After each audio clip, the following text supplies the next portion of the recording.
noite.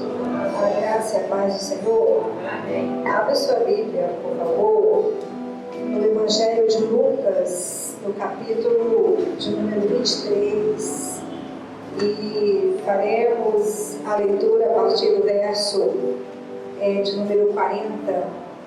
Lucas 23, a partir do verso 40. Você que já encontrou, feche os seus olhos. Precisamos encontrar Jesus. Encontrarmos preparados em Jesus. Porque tudo nesta vida passa, mas o nosso vínculo com Ele dura por toda a eternidade. Querido Deus, Deus Salvador, louvamos e bendizemos o Teu nome por causa da Sua bondade e misericórdia para conosco.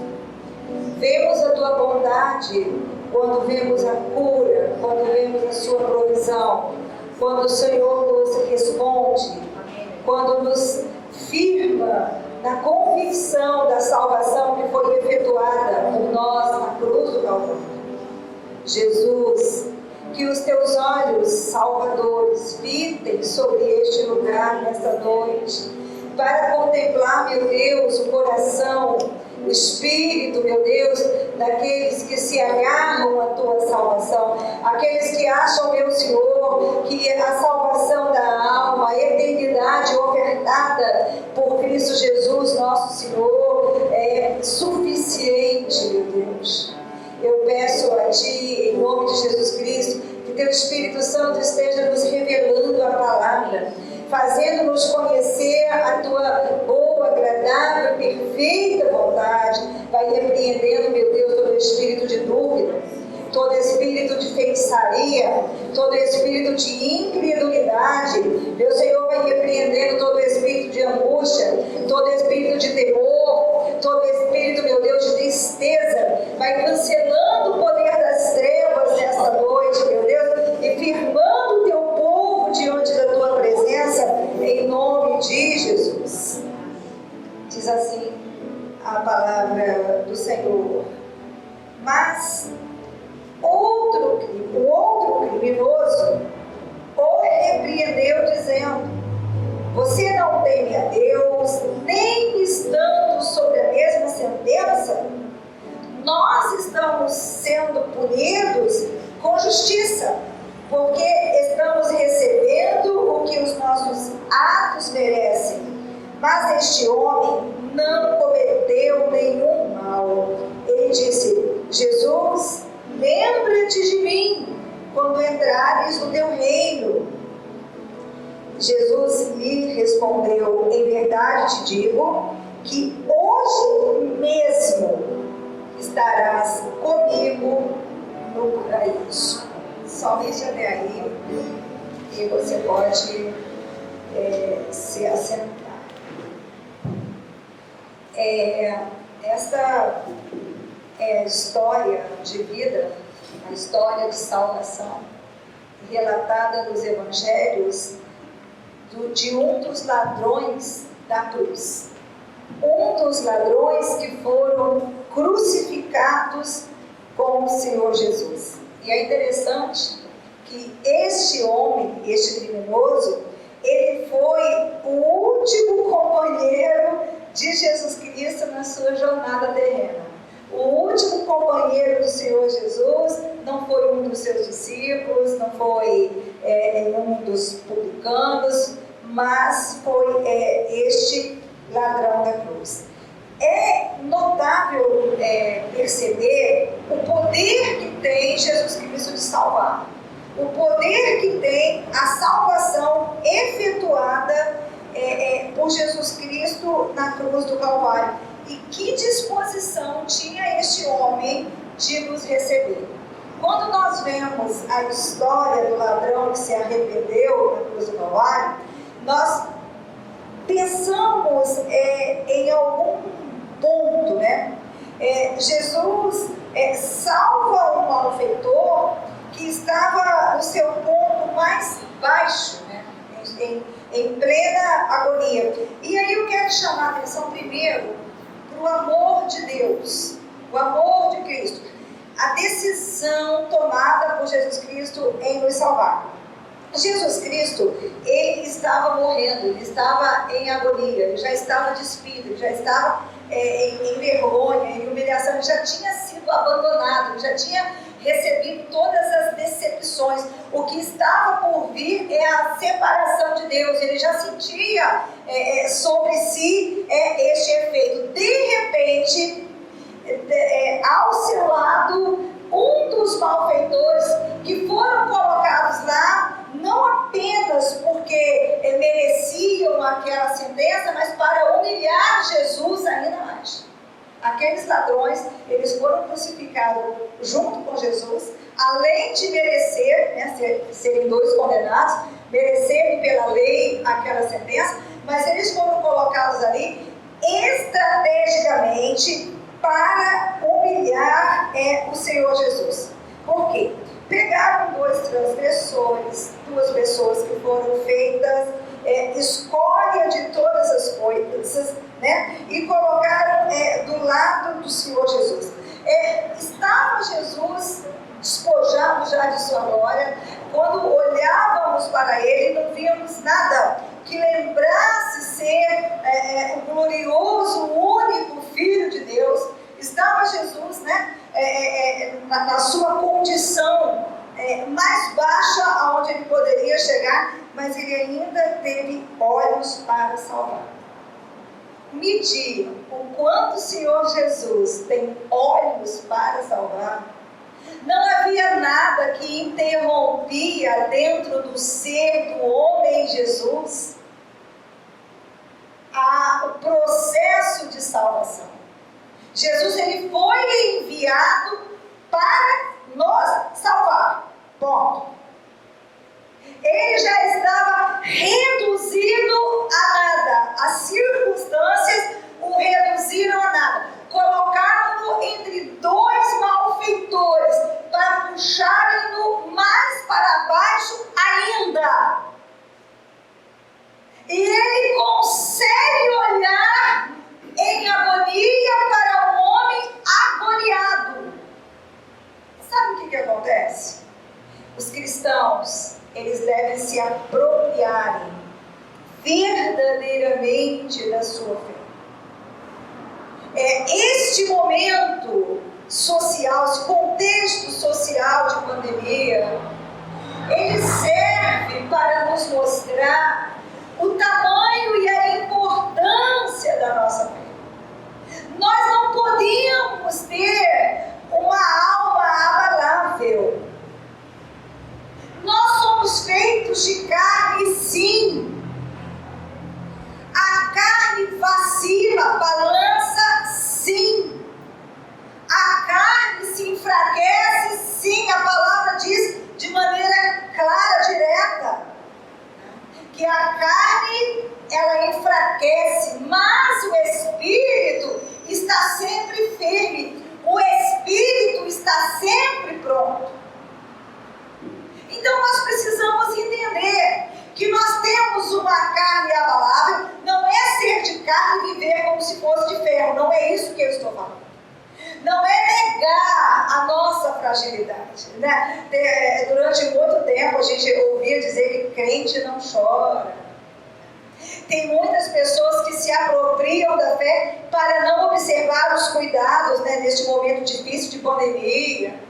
Nós temos uma palavra de Deus, eu não tenho dúvida dela. Ninguém pegará esse vírus aqui nesta igreja, mas o cuidado, ele pertence a nós. O ser, ele pertence a nós.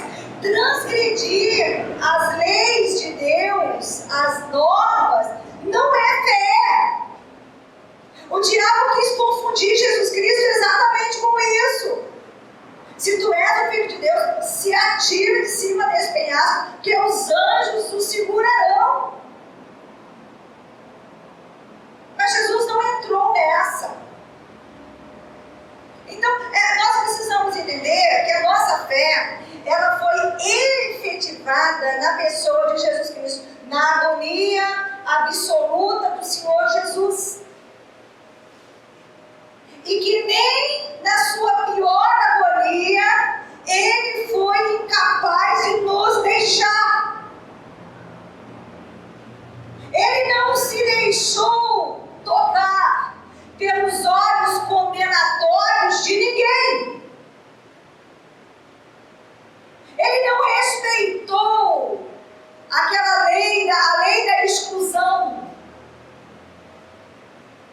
Era para ele ficar indignado. O que eu estou fazendo no meio desses bandidos?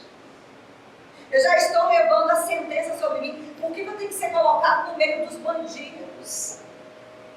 No meio da história? E é interessante que o outro o insultou. Qual é a sua reação diante da agonia, do sofrimento e da morte? Qual é? Qual é a sua atitude? Como medir uma pessoa que está passando pelos seus piores momentos, naquele instante?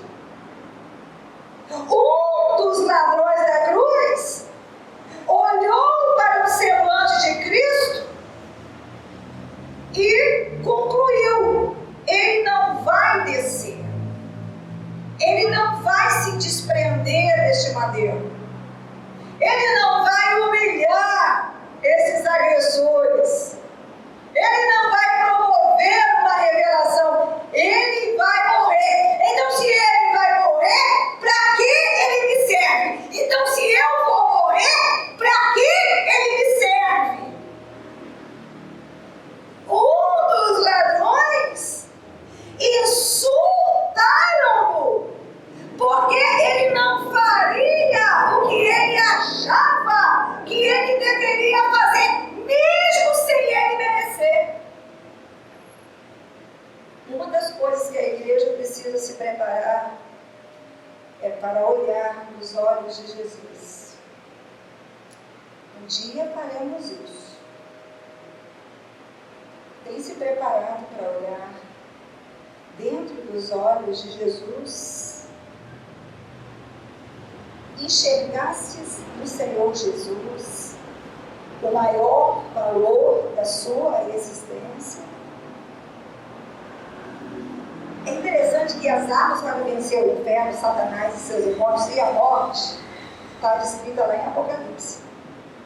Aqueles que o amaram, aqueles que viveram a palavra e aqueles que não negaram-o nem diante da morte.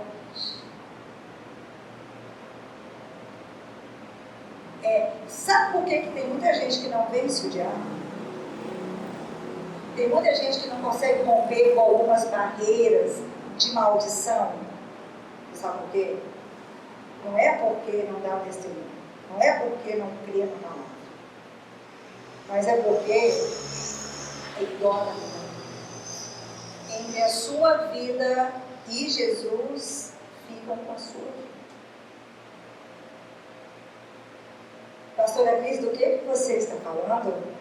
Esse amor é para ser humano, ele foi colocado, ele foi destinado aos seres humanos, vários, de carne e osso.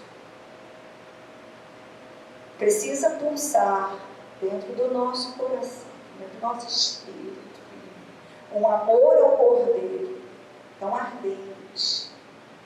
Sabe por que muita gente não se levanta? Sabe por que muita gente é tão fraquinha? Sabe por que muita gente perde batalha? Tem gente que nem perde entrega para o diabo. De verdade. Luta, tá. Aí quando intensifica um pouquinho, entrega.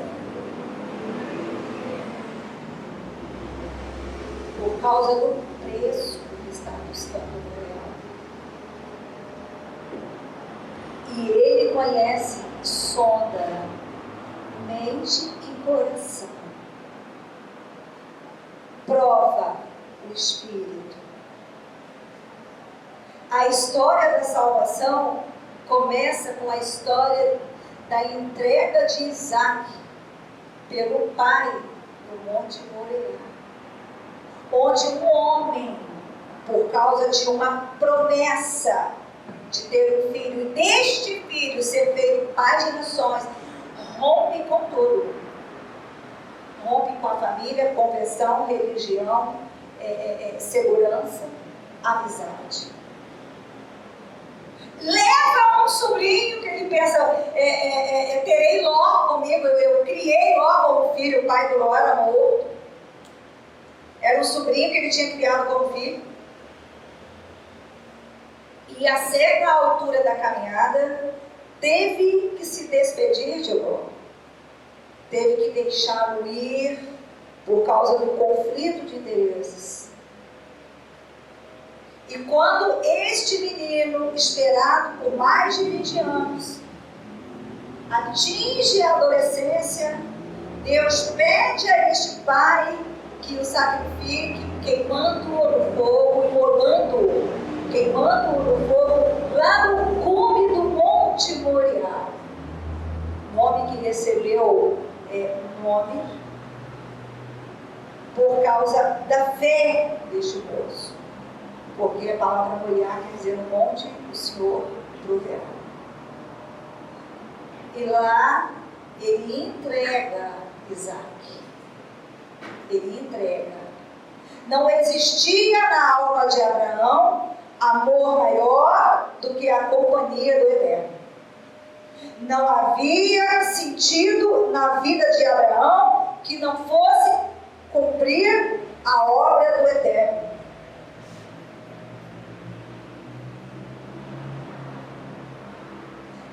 Ele nos pede isso porque ele fez muito mais que isso. Muito mais. O poder de Jesus Cristo de resgatar. Sabe, o diabo às vezes lança tantas acusações e fala assim pra gente, sai da igreja. Você é uma vergonha para a igreja, para Jesus. Você é uma vergonha para o reino dos céus. Mas Jesus está interessado mesmo na sua decisão. O quanto ele vale para você na hora da sua agonia. Porque ele estava sem precisar e sem merecer, e sem que ninguém pudesse fazer aquilo com ele. Ele estava diante de um destino que não era o destino dele. Ele escolheu aquele destino. É o Senhor no lugar de servo. O poderoso no lugar de prisioneiro. O juiz de toda a terra no lugar de sentenciado. Por amor a nós. Ao seu lado, 2 malfeitores. Um ainda insulta-no, dizendo que ele não é nada. Que já que era para ele morrer naquela cruz, então Jesus não valia nada para ele. Mas o outro não. O outro estava atados, pés e mãos. Ele não conseguia se movimentar. A única coisa que ele conseguia movimentar era a boca, era a língua. E ele usou a boca, a voz, a língua, para olhar para aquele companheiro de morte e dizer assim: o que é que você está fazendo? Quem é você?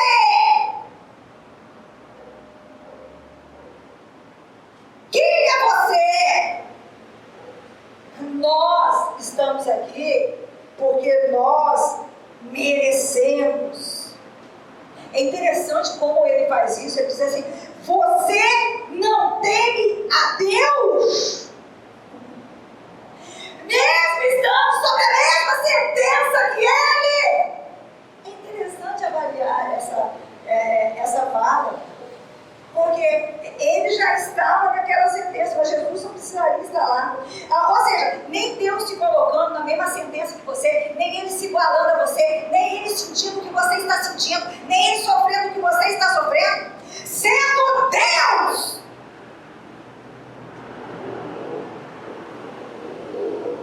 As pessoas falam assim: Pastora Crhys, a gente percebe, né? Eu sei que a senhora não gosta de algum sentimento, eu sei que a senhora acha que a gente está se vitimizando sempre, eu sei que a senhora... Não, eu não acho não. Eu não acho nada. Eu li a Bíblia e não tem nenhuma página da Bíblia aonde Deus nos incentive a ficar lambendo ferida provocada pelas dores, ou por circunstância, ou pelo que fizeram com a gente, ou pela nossa incapacidade. Não tem. Não tem. Existe em toda a Bíblia Deus nos chamando a nos levantarmos em obediência à sua palavra. Isto é quebrar o altar da idolatria. Isto é quebrar verdadeiramente o altar da idolatria. Quem não faz o que Deus manda fazer é idólatra.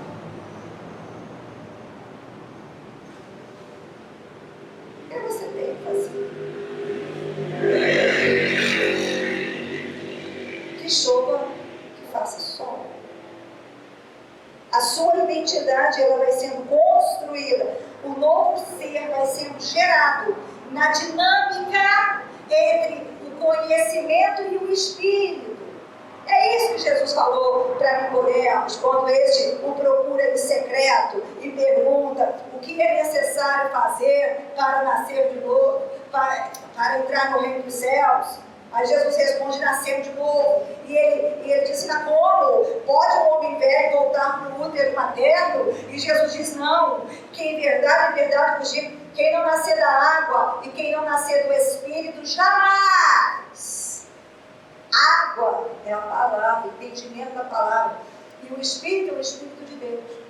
O que a palavra te manda fazer, você faz. Aí é gerada uma nova pessoa. Uma pessoa que vai fazer o que você vai ficar de cara assim, ó. Fiz isso. Pergunta para mim como cheguei dele. Sei não. As coisas que nós já resolvemos. As coisas que nós já vimos. Sei não. É me levantando, né, e me colocando a serviço da palavra e do Espírito. E nada mais. Aqui, e nada mais. Está entendendo que é nada mais? Mas e os bababá, mimimi, popopó, e a minha dor, e a minha história? Deixa tudo para trás. Negue-se a si mesmo. Pega a sua cruz e atrás dele. E tem outro jeito, pastora Crhys? Não! Não tem. E não tem. Quem quiser encastalhar, encasgar, ficar, ok. Mas não tem outro jeito. Não tem outra forma. E tem gente que fala assim, né? Às vezes, falamos com o outro ladrão da cruz. Quando ele não resolve o problema que nós queremos que ele resolva, quando algo que nós projetamos não dá certo, quando a coisa não sai do jeito que a gente quer, e a gente deixa crescer dentro da gente aquele sentimento que eu vou sair da igreja, que eu vou parar, eu não sei o que, eu não sei o que lá, talvez Deus não seja tão verdade assim, talvez o problema seja a denominação, e eu não sei o que é mais. Você está dizendo assim para ele, você não desceu da cruz. Você não desceu da cruz. Você está humilhado. Sabe, a gente pergunta assim, o que vão falar de mim? Eu falo assim, você creu? E o que aconteceu? Como se a gente tivesse que defender Jesus. E nós deveríamos de apresentar Jesus. Quando alguém disser assim, mas você não é crente? Então por que você está doente? Você não é crente? Então por que você está passando por essa dificuldade? Você não é crente? Aí você diz assim, eu preciso estar aqui, eu sou dessa natureza e dessa terra, mas quem não precisava passar o que eu passei, passou por mim. Este é o meu Deus. Ele é tão forte que ele conseguiu morrer. E é por isso que a palavra diz que a fraqueza de Deus, ela é maior do que a fraqueza do mundo. E às vezes nós usamos, supostamente, para trazer glória ao nome de Deus, exatamente a decisão de manter a nossa vaidade. Ele não está nada com isso, não. Ele não está preocupado com isso. Leia o resto de casa, leia a narrativa toda. Você vai ver que em momento nenhum ele está preocupado com o escândalo, com quem A vai pensar, nem B, nem Roma, nem publicano, nem pecadores, nem discípulos, nem mãe, e nem ninguém. Ele está ali por amor para nos salvar. Só.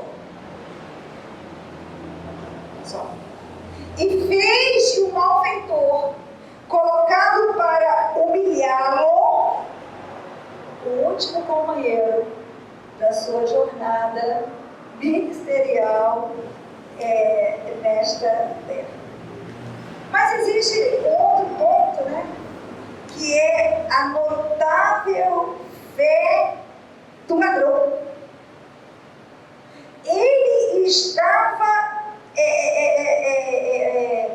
envolto da maior agonia e dor e desprezo e medo e morte. Ele poderia ter feito qualquer coisa, mas na hora da sua agonia, dor e morte, ele escolheu se render. Ele escolheu acreditar. Ele conseguiu ver a salvação de Deus a ele ofertada. Ele não desprezou em hora nenhuma aquele homem. Hoje estarás comigo no paraíso. Em Mateus 27, 44, né? Igualmente insultava os ladrões que haviam sido crucificados com ele. Mas aquele homem não. Ele não deixou escapar o poder da salvação. Ele não deixou escapar a fé a ele ofertada. Ele confiou no Senhor Jesus e agiu a fé. É fantástico. Ele diz assim: lembra-te de mim quando entrares no teu reino. Isso é fé. Lembra-te de mim quando entrares no teu reino. Ele não teve vergonha de agir a fé. Ele poderia pensar assim: eu estou aqui, um pecador, um criminoso, vou ser crucificado, vou morrer devagar, morte dolorida, estou sem roupa, a minha família está toda envergonhada, todo mundo que me conhece está todo mundo envergonhado. Mas ele não deu ouvido para isso. Ele falou assim: o quê? Na última hora, no último instante, aqui, perdeu o peso, a morte, a dor, a vergonha e a crucificação. Ganhou peso a fé. Perdeu peso. A dor, a morte, a vergonha, o abandono. Ganhou peso a fé. Fé posta em ação. Quais seriam as suas últimas palavras para Jesus? Ele disse: lembra-te de mim quando entrares no teu reino. A fé, a confiança em Cristo é o ato salvador. É isso que as pessoas não conseguem compreender. Quando que você é salvo? Quando você confia. Quando você confessa. Ali há uma mudança de sorte. A eternidade, ela se movimenta. As coisas mudam de lugar. Senhor, lembra-te de mim. Como em poucos minutos ele compreendeu tudo. Em poucos minutos. Tem gente que fala assim, pastora, eu não raciocinei. Eu estava fora de mim. Aí quando você vai ter um problema, fala assim, não estou desmerecendo a dor de ninguém.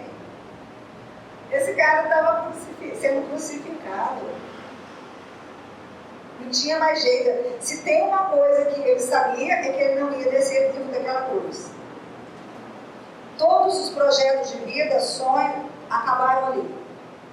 Não tinha mais jeito. Tem gente que fica chamando de fim, até ameaça, não vou morrer. E nada. Tem fim nenhum. É cena. Mas emocionalmente é o fim. Que, né? Aqui nada é de fato o que não é em essência. Aprendi isso. Nada é de fato o que não é de essência. Diga assim, pastor, eu estou querendo finalizar. Tem um monte que faz isso. Vai lá e pula. Sei lá. Mas não era o fim. Ele finalizou. Usou o poder que Deus deu para ele. Antecipou, né? Antecipou. Porque a morte é o fim de todo mundo vivente. Então, suicida pensa que está fazendo grande coisa. Filho, você já ia morrer mesmo. Você só está desperdiçando a oportunidade de construir uma eternidade. Porque se não der para construir nada aqui, construa lá. Entendeu? Se não der para construir nada fisicamente, se não der para ter um grande patrimônio, construir uma grande herança, um grande nome, né? Se não der para ser um grande cientista, um grande artista, né? Eternizar no mundo dos mortais o seu nome, eternize lá. Porque aqui, por maior que seja a descoberta, vai passar. E passa tão rápido. Outro dia, a Tainá estava me perguntando sobre um cantor. Não lembro agora, fugiu da minha mente. Eu falei, meu Deus, quando eu era adolescente, ele era o cara. Todas as revistas saíam com a foto dele. A menina só tem 22. Ela não sabe nem quem é. Cadê a glória dele? Não tem mais nada. Passa rápido. É esquecimento. Mas o que você constrói lá. Não tem nada que o homem possa fazer, o ser humano possa fazer, que tenha peso eterno. Pronto. Nada. A não ser confiar no Senhor. Aí movimenta, você muda de lugar lá em cima. O teu nome é acrescentado ao livro da vida. As pessoas não têm mais essa expectativa. Ninguém tem medo do nome ser escrito. E a Bíblia fala, o Apocalipse fala, cuidado, vou arriscar, vou apagar teu nome. Fala! Da mesma forma que o nome que é escrito, o nome vai ser apagado. Mas eu acho que a culpa é do Ministério do Louvor. Não canta as músicas certas. Eu me lembro, quando eu era pequena, todo mundo cantava alguma coisa. Com penas de ouro, no mais puro véu, pela fé posso ver o anjo escrever meu nome no céu. Essa não é essa mesmo. Com penas de ouro, no mais puro véu, pela fé posso ver o anjo escrever meu nome no céu. Sabe? A única coisa que você pode fazer que tem peso é eterno. E acredite, se mudar lá em cima, muda tudo aqui embaixo. Confia. Se mudar lá em cima, muda tudo aqui embaixo. Viva essa experiência. Mas muda de ficar irreconhecível. Muda de dizer assim, não. conhece? Não. Está falando da mesma pessoa, não era uma irmã? Muda tudo. Depende de qual é o peso que você dá para a salvação que te é ofertada. Porque sentença e erro, morte, já temos. Não tem nada de inédito isso. Pastora, aquela dor da alma, e como é triste a dor da alma, a dor física também gente, meu Deus do céu, dor física, é terrível, é tudo muito difícil, a vida é difícil, a vida dá medo na gente, às vezes a gente tem aquela sensação de que está caindo em queda livre, o paraquedas não vai abrir, que não vai dar certo, que o futuro vai ser tenebroso, é sofrido sentir isso, mas não tem, é isso mesmo. E inédito é a salvação. É o olhar salvífico. É ele dizer, confiou em mim? Estou escrevendo o seu nome, estou te incluindo. E eu gosto disso, né? Agora mesmo. Hoje mesmo. Né? Não precisa de tempo. Você pode mudar agora. Então, pastor, eu vou deixar de ser essa pessoa agora. Eu vou deixar... porque tem muita gente que fica assim, pastor, eu sou inibido na obra. Eu não sou um Abraão, sou um Marte, sou um Davi. Eu também não sou um Isaac, meu pai não era um Abraão, misericórdia. Aí eu fico inibido. Como é que eu vou dizer que, né, eu tenho uma nova vida, que eu tenho a salvação? É um ladrão. Eu acho que nos identificamos com este. Dentre todos os parceiros de Cristo, o ladrão tem muito a ver com a gente. Pode ver. Ele chegou na tua vida na hora derradeira. Você não tinha mais esperança nenhuma, não tinha nada onde se segurar. Talvez o teu nome fosse um constrangimento social. Você é amigo de fulano, você recebe em casa essa pessoa, sabe o histórico dela, ele, mas Jesus o recebeu de braços abertos. Onde não existe lugar que possamos nos encontrar que o amor dele, a salvação dele não nos alcance. Te amei com amor eterno e com misericórdia te atraí a mim. É forte. É Deus falando para mim, é Deus falando para você. Então, a gente precisa entender que não importa quantas pessoas te acusam, quantas pessoas te rejeitam, talvez você mesmo, né? Fala, poxa, eu falei, tinha que ter falado, fiz, eu não tinha que ter feito. E agora? Hoje, a força desse amor está nos alcançando. Hoje, este amor está nos selecionando, nos colocando no céu, escrevendo o nosso nome no livro da vida e mudando a nossa história. Não existe limite. O que eu estou dizendo é que para o amor de Cristo agir em nós, não existe limite. Não existe. Não existe um lugar nessa existência, uma condição de alma, de mente, que este amor não possa alcançar e mudar a história. Então, nos firmemos neste amor, entendamos a força desta confissão, porque estar com Ele é estar sobre o inferno, é vencer o inferno, não embaixo, acima do inferno. É estar acima do diabo. é estar acima do pecado, é estar acima das loucuras, é ter um rumo assertivo. Isso é estar com Ele. Que esta igreja possa se levantar e dizer: eu estou com Ele e vou achar os caminhos. Eu estou com Ele e eu vou achar os caminhos. Eu não vou olhar para nenhum sentimento. Eu só vou olhar para o que este amor me convoca. Porque o amor dele nos faz uma convocação. E aí você vai fazer o quê? Você vai olhar para a sua história ou vai se render a este amor?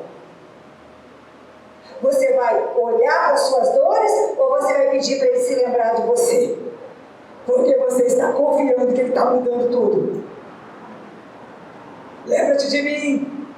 Lembra-te de mim. Não me deixa nesse reino aqui não. O problema já não era mais o locus, não era o lugar. Lembra-te de mim quando entrares no teu reino. Sei que tu tens um reino. E é ele que prevalece. Lembra-te de mim. Me coloca lá. Acabou. Me coloca lá. E o resto, pastor? Acabou. E o resto? Silêncio. E o resto? Não conta. E o que vão falar? Não conta também. O que vão pensar? Muito menos. E a minha história de dor? Deixa pra lá. Lembra-te de mim quando entrares no teu reino. Ainda hoje estarás comigo e com ele. Não é sozinho, não é abandonado, nem entregue a própria sorte, como o diabo quer que a gente acredite. A gente está jogado. Esse vírus, ele dura tantas horas na madeira, tantas horas no ar, não tem como matar, não dá para colocar cloro em tudo quanto é lugar. Gente, nós estamos com o Senhor. Pastora, precisa morrer. E daí? E daí? O que isso importa? O que importa é que ele se lembrou de mim quando ele entrou lá. Ele está se lembrando de mim. Eu não estou esquecida por ele. É isso que importa. Ele não se esqueceu de mim. Eu não estou no vácuo. Não estou no esquecimento. Ele é por mim. A sociedade toda pode ter me desprezado. Eu posso ter me desprezado. Olha o que ele disse antes. Nós merecemos. Não é um auto-desprezo. Ele disse: nós merecemos. Temos o que merecemos. Ele não era louco. Mas ele disse: lembra-te de mim. Porque ele viu que Jesus podia amá-lo apesar de tudo. Jesus podia fazer dele uma nova pessoa apesar de tudo. Jesus podia estar com ele apesar de tudo. Essa é a força do amor de Deus. Ele pode nos resgatar apesar de tudo. E nada pode nos separar deste amor. Essa é a palavra que nós temos hoje. Coloque de pé. Põe sua mão direita sobre o seu coração. Vamos falar com o Senhor Jesus.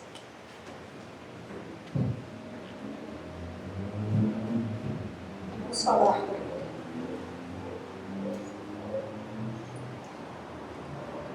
Pastora Crhys, o que eu falaria para ele? Eu não sei. Eu falaria assim: nada pode me separar do seu amor. Absolutamente nada. Nada pode me separar do seu imenso amor. Nada pode me separar do seu imenso amor. Agradeça ao Senhor pelos dias de vida que Ele te concedeu. Eu sou uma pessoa que posso falar isso. O médico disse que eu ia morrer há 22 anos atrás. Se eu tivesse morrido há 22 anos atrás, estaria com Ele. Não ia ter tanta diferença que se eu morrer hoje, ou daqui a 80. Então eu escolhi agradecer a Ele por cada dia que Ele me presenteou. E pedir que Ele me ajude a servir. Me ajude a servir de verdade. Não aquele ministério emocional. Não. Vacilante. Focado nos erros do passado. Fala, Senhor, tem de misericórdia de mim. Porque se eu sou uma pessoa de temperamento melancólico, né? Eu guardo as marcas. Meu coração é como se ele fosse feito de barro molhado. Qualquer pisada fica marcada ali e não sai. Então que a marca da força do seu amor seja mais forte dentro do meu coração. Se eu for uma pessoa mais sanguínea, uma pessoa que está sempre pensando no depois, que a eternidade do seu amor por mim seja o gancho que me prende. Senhor, eu preciso sentir a Tua presença. Eu preciso traçar a minha vida de forma que eu venha te servir. Se você é uma adolescente, né, uma jovenzinha, um jovenzinho, como a Karina, como a Ziele, como o Thales, o Daniel, a Beatriz, a Amanda, o Josué, diga, Senhor, eu preciso definir a minha vida, minha profissão.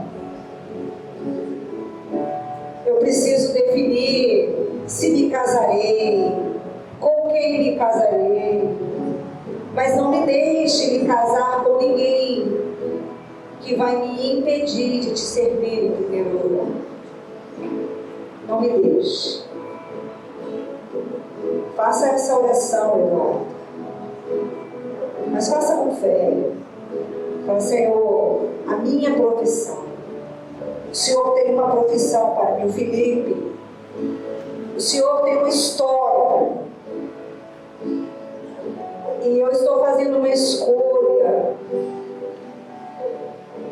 Eu não sei que idade você tem, nem o que é que você tem que realizar na sua vida, nem o que você tem que fazer, ou desfazer, ou construir, ou demolir. Mas que o amor e o poder da salvação dele,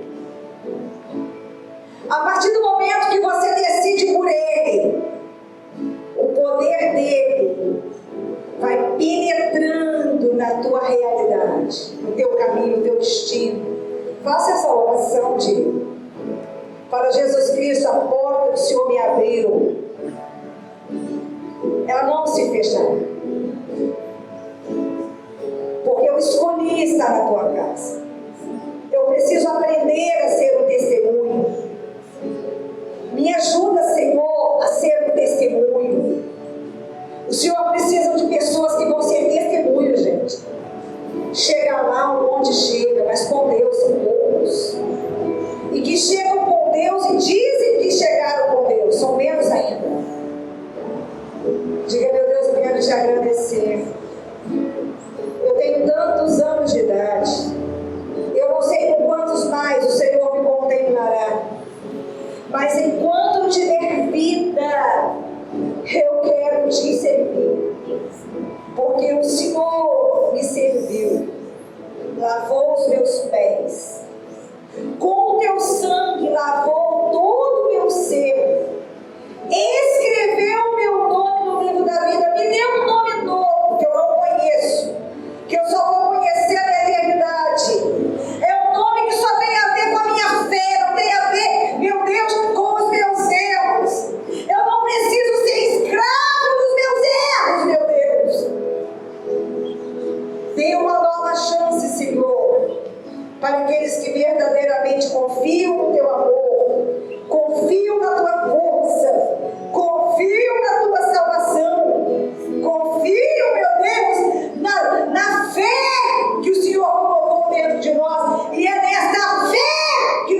aqueles,